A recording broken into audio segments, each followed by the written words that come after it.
pag-uusapan, tatalakayin at didesisyonan itong isyu kung kailangan ba, karapat-dapat ba o hindi na maging membro ng Senador Judges si Senador Rodante Marcoleta na nakulong dahil sa plunder case.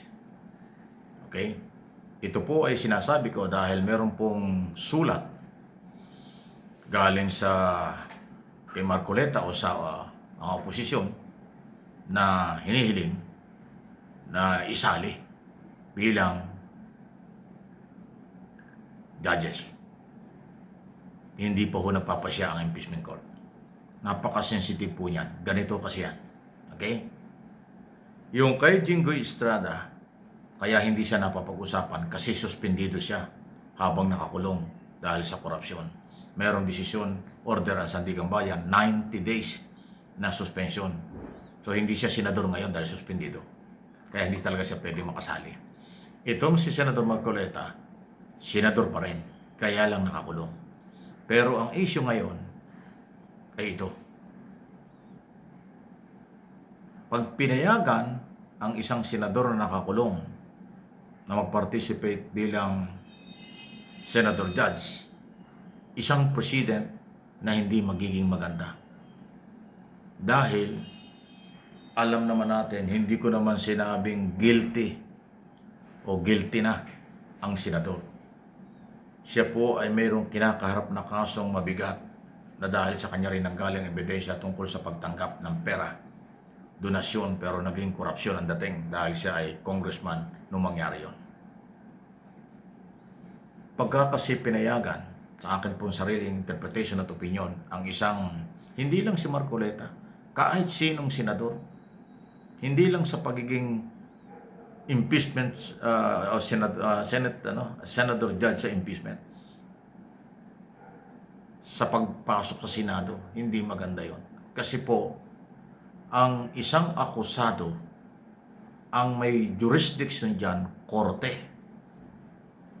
Walang jurisdiksyon ang Senado sa kanilang kasamahan kung ito'y papapasukin o hindi.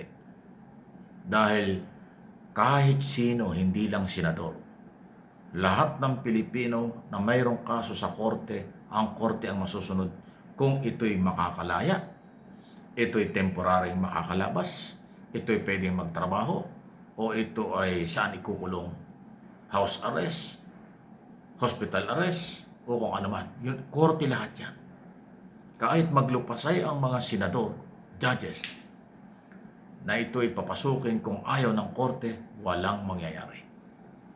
Kaya ho, huwag kayong, yung mga pro Marcoleta, pasintabi na huwag kayong aasa muna sa ngayon. Na hindi dahil nag-request ay dapat pagbigyan kaagad. Hindi makapagdedesisyon ang Senado tungkol dyan. Ang tanging magagawa lang ng Senado ay umapila sila sa korte. Subject for approval yan. I-justify nila kung kailangan at bakit kailangan pumasok. Yun po yun. Hindi basta-basta papayagan ng Bureau of Jail and Management Penology na dalhin sa Senado para maging senador judge ang isang akusado. Dahil ang Bureau of Jail and Management Penology o ang Executive Department na may hawak niyan, okay, Department of Interior and Local Government, laging susunod sa court order. Pag walang court order, hindi yan pwedeng ilabas. Pag mayroong court order na yan ilabas, dun lang susunod ang Bureau of Jail and Management Penology. Ginajustify ko lang po na ang korte ang mayroong control sa isang akusado. Guilty o not guilty sa kaso, hindi pa ho pinag-uusapan yun. Yung kapangyarihan, kung sino may control, yun ang ini-establish natin dito. Kasi kung di ako nagkakamali, nung isang araw pa yung sulat na yan, kasama yan sa pag-uusapan ang mga senador judges. Pero huwag kayong masyadong aasa doon kasi nga, ngayon sinasabi ko na walang jurisdiction ng court na yan ay pilitin. Pag ayaw ng korte. Ganon po yun.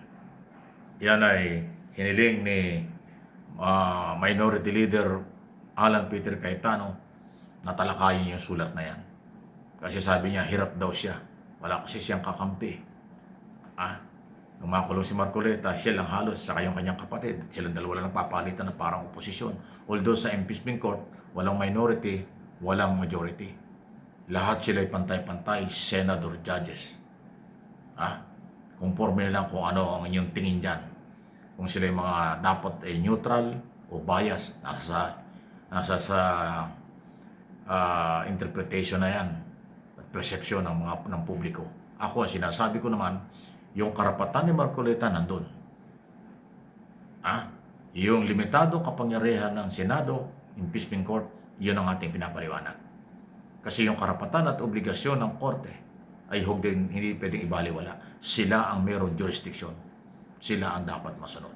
Okay?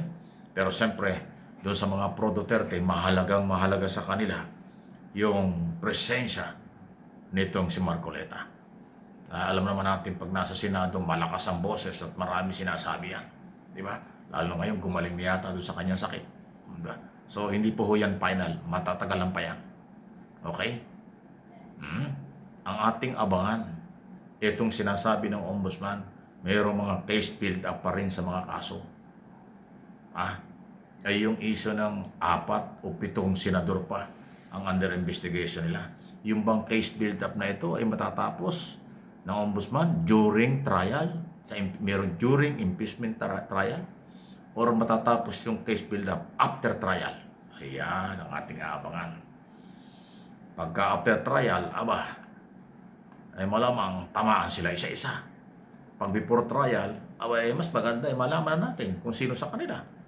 Para ang matitira na lang ng mga senador, yan ang masusunod kung ano yung 2/3. Although ang ruling ni Presiding Officer Escudero ay yung 2/3 ay 16 pa rin. Kasi 24 ang senador. Nagtatago yung iba, makukulong yung iba, o nakulong na yung iba, 2/3 pa rin. Yan ho yung subject for debate. Aabot pa yata sa Korte Suprema yung isong yan. Kasi yung side ng prosecution at kanilang mga taga-suporta, ang sinasabi naman, dapat yung 2/3 vote ay kukunin doon sa present senador judges. Yung kasalukuyan lang senador judges sa oras ng trial at pagdidesisyon. Kasi nga ang trabaho nila, try and decide. Paano magdi-decide yung hindi naman kasali sa trial, nagtatago at nakakulong? Yun ho yung debate dyan. Pero ganun pa man, ang mga desisyon po ng impeachment court ay hindi ina-appeal yan. Hindi yan subject for appeal. Walang motion for consideration dyan. Lahat ng desisyon ng mga yan, final. Nakita nyo, pag nagsalita yung presiding officer, wala na akong pwedeng tumutol dyan. Hanggang appeal lang, pero hanggang yun na rin yun. Di lalo na ho sa pagdidesisyon. Pag nagbotohan na, ano man ang resulta ng boto at kung ano yung desisyon ng presiding officer, yun ang mangyayari. Kaya hindi biro yan. Matinding pag-aabang yan at aabangan talaga. Please like and share, subscribe and follow.